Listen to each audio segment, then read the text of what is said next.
Omarion's going all over the place.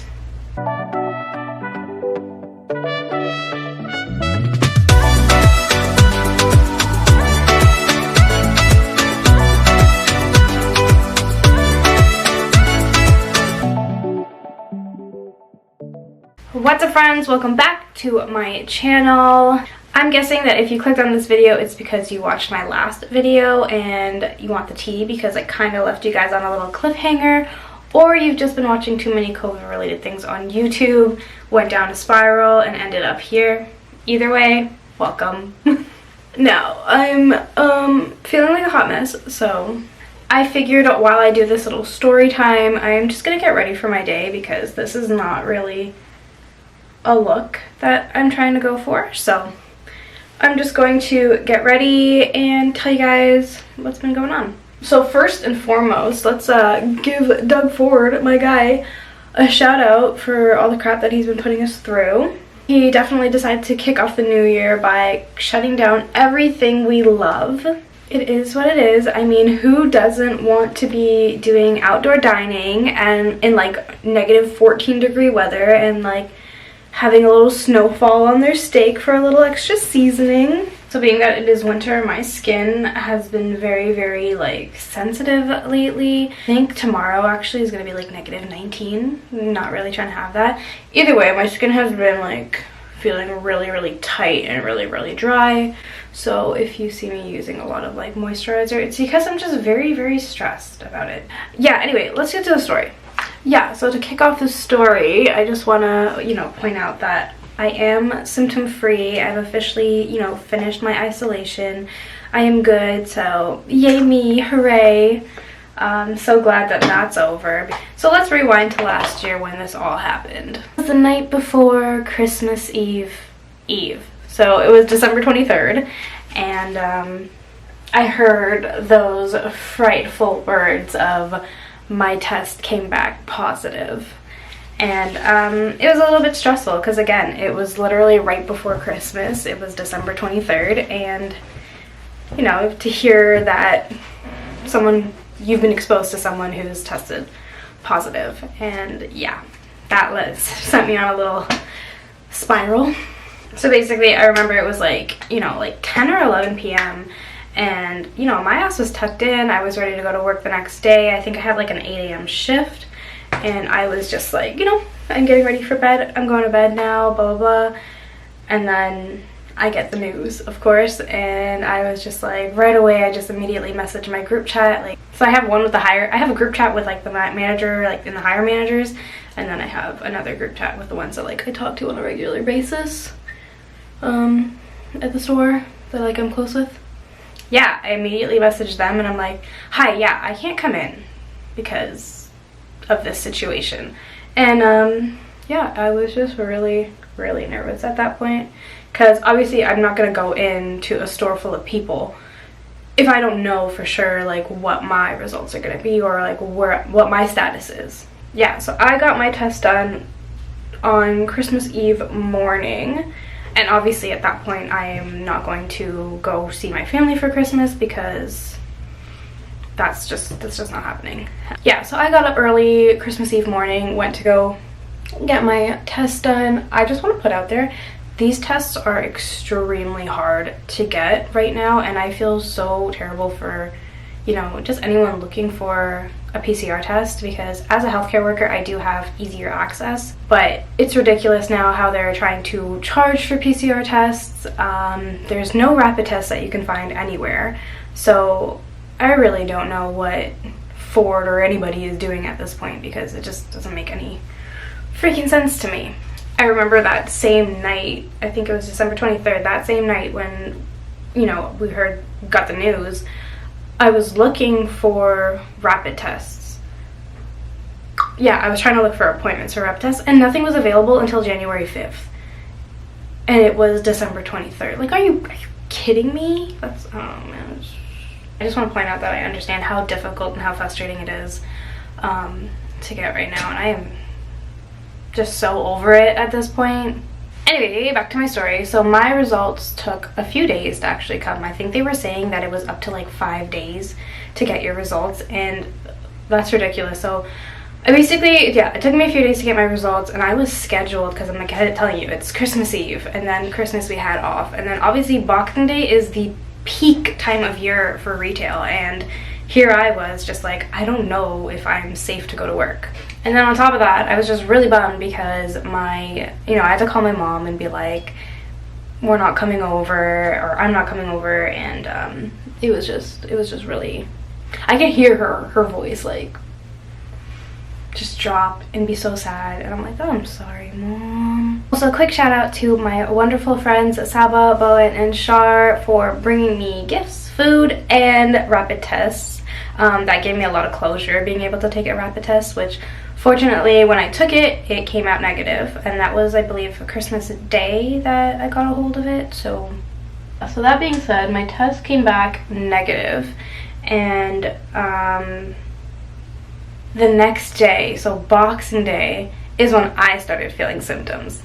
I remember I woke up that morning and I felt like I hit a wall. Like, I had a fever, I had a stuffy nose at some point, and then it was a runny nose at another point. I had a headache, and my throat was really, really sore. Like, I'm telling you, I got all of these things at once. Christmas Day, I was absolutely perfect. Boxing Day came and I felt like I ran into a wall. Like, it hit me in the face so hard. So I mean, naturally you want to be like, oh, it's just allergies, but the way it happened, there was no possible way, and I had to be realistic because I mean, I'd just been exposed. Omicron's going all over the place, so realistically I knew deep down that I was going to be positive if I took another test.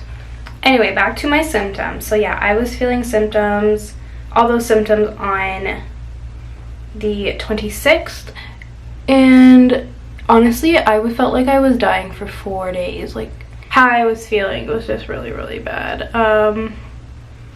And mind you, I am triple vaxxed. I have both shots and then a booster, and I still felt like absolute garbage. Therefore, I was living off of Advil, the extra strength 12-hour kind. I was on Benylin. Like the cough and congestion one, and then I also got the all-in-one one, and that one was amazing. Like, I felt like I was getting so much better at that point. I was taking all these things, I was sleeping a lot, I was drinking a ton of water. Still am staying hydrated because I'm not trying to go through any type of thing again.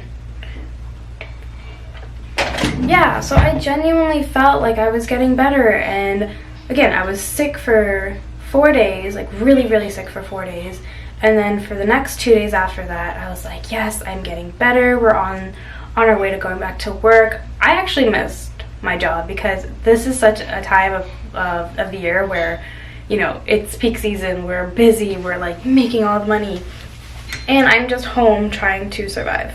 I don't know why this whole story feels like it's all over the place, but let's get a timeline. December 23rd is when I found out I was exposed. December 24th is when I took my test. December 26th is when I started feeling symptoms.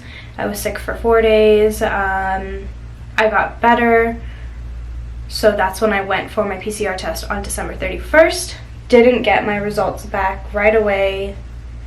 Don't remember when I got my results back for that one, but came back positive, and I was supposed to be starting back work January 4th. However, I ended up not going back until I think January 7th. So yeah, what day are we now? Wasn't that long ago, technically. So yeah, I've been back to work for about a week now. I'm feeling so much better. I will say I am dealing with like heaviness, like short of breath. I thought I was out of breath all the time before, and I am finding my, breathing to be a little more, I want to say tight or harder to deal with. But anyway, yeah. So 3 things that I just kind of wanted to go over that I learned through this whole experience. I wanted to share them with you guys. So number one, regardless of how many PCR tests I take within the next 3 months, I will forever show up as, in the next 3 months, I will show up as positive. because unfortunately whatever variant I caught is now in my system. I am no longer contagious, but it is in my system. So if I take a PCR test, it will show that I am positive, which I'm worried about because that could possibly affect me traveling. When things open up, I'm not trying to stay here. So the second thing that I learned is it's actually the rapid test that can really determine if I am contagious or not, being negative or positive. So yes, the PCR is saying that I am positive, I've had it in my system. However, the rapid test will tell me whether or not I am contagious. So if that shows up as negative, it means that you are no longer contagious. And then the third thing that I've learned is that our healthcare system is actually fucked. So like I was saying, I'm no longer contagious, but that's because apparently after 10 days of you first getting your symptoms, 10 days after that is when you're no longer contagious. However, occupational health is like working so hard to make sure everyone is cleared sooner than later. And they basically don't care what public health has to say. They're just like, well, I'm clearing you to work. Because they're so short-staffed that they're just willing to like, put the patients at risk. It's just so stupid to me. Like, they're so ready to bring people who have tested positive back to work before they fully recovered, because I'm telling you, you need those 10 days. Like, you can't come back in 5. Like, they're trying to make it 5 now. No, you can't make it 5. Like, you need those 10 days to recover and feel better. And what's really annoying too is that a lot of these people are being exposed at work in the hospital and they don't want to compensate them. So yeah, public health is recommending, okay, you come back on this day, and occupational health is trying to be like, no, you're gonna come back earlier. Yeah, remember when we were firing all those nurses for not being vaccinated? Yeah, we want them back now. That's what the government is putting out there. Make it make sense. Like, I don't understand. And another thing that really grinds my gears is that when they call you, they're trying to squeeze out every ounce of information that they can, so that way they can basically cover their asses. But they have absolutely no time to listen to any of your questions or concerns, and going back to their answers are always, oh, well, it could have been worse, thank God you got the vaccine. Oh, I don't know, I'm just an occupational worker. Why are you calling me Karen? Go away. Like, geez, Sandra, you're so reassuring. That being said, I am still here, I am still surviving, not thriving, but surviving, and thankfully I have not gone into cardiac arrest, so I will say I was super bummed because this month I was actually, oh my god, actually today I would have been flying out for a little vacation time for myself that I was really looking forward to taking, but you know, Air Transat way back when actually did the more responsible thing than I would have done possibly, and they canceled my flight back in December. I think it was December 13th that they canceled my flight for this month. So yeah, it was supposed to be like a little pre-birthday trip for myself. I was really looking forward to going to Disney. I kind of have it on my bucket list that I wanted to do at Disney before I turned 30, and truth be told, you guys already know I'm turning 30 next month, and that's not happening anymore, so naturally I was a little bummed out about that. But yeah, thank you Air Transat for making that responsible decision for me. I remember waking up that morning, seeing the the email that stated that they were canceling my trip and refunding it. I mean, it was very bittersweet, but like, looking at what happened, it made the most sense, and you know, it was almost like they were seeing the future in a sense to do that for me. The way I was feeling too, I probably wouldn't have had the energy to talk to anybody to cancel a trip. It was really great that it was just on their end and everything else was handled by them, so yeah. But yeah, hopefully we see some progress soon, because I would definitely love to still go and live out my Disney dream and check that off my bucket list. Ooh. What I'm talking about. I don't know why you look so flat on top though. There we go. So to all my Ontario peeps, stay strong. I know going back to these restrictions has been, you know, really annoying, really frustrating for a lot of us. I know it takes a toll on a lot of people's mental health, but I really pray that you guys are finding an outlet right now, like during this time, and hopefully this doesn't last too much longer. I know I'm doing a lot of these talking videos right now, but stay tuned. I have a lot more exciting content coming up shortly. That's it for this little story time. Thank you for making it to the end. I hope you guys have an amazing week, and I will see you guys next week with a new video. Bye!